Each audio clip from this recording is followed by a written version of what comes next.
So I'm working on the XRT today, doing a servo upgrade, and I have the PowerHobby 760MG. Now, I've tried looking up this information everywhere for the XRT, and the problem is with the stock Traxxas one, the points and the servos sit too far forward. So what that does is you have to cut this out on here and on the cover to get it to fit, get the aftermarket servos to fit. So I was looking up information. The hot racing one is definitely identical or pretty close to identical as a stock one.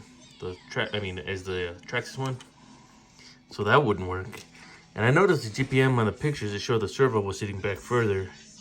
So it definitely works. I mean, the spacing, I have about 1mm space between the chassis and the servo, which is pretty good.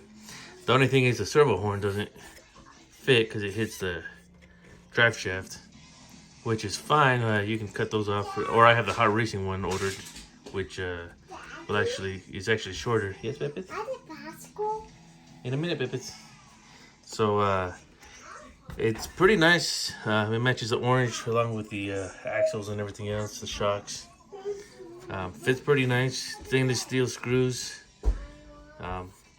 So it fits perfectly with the servo. The distance between here and here is about 12.5mm.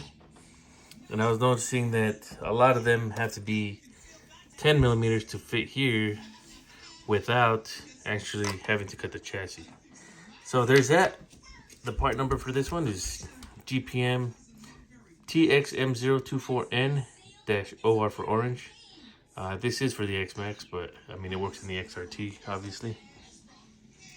So there's a bit of information for you guys. So hopefully that helps some of you guys out there. So thanks for watching.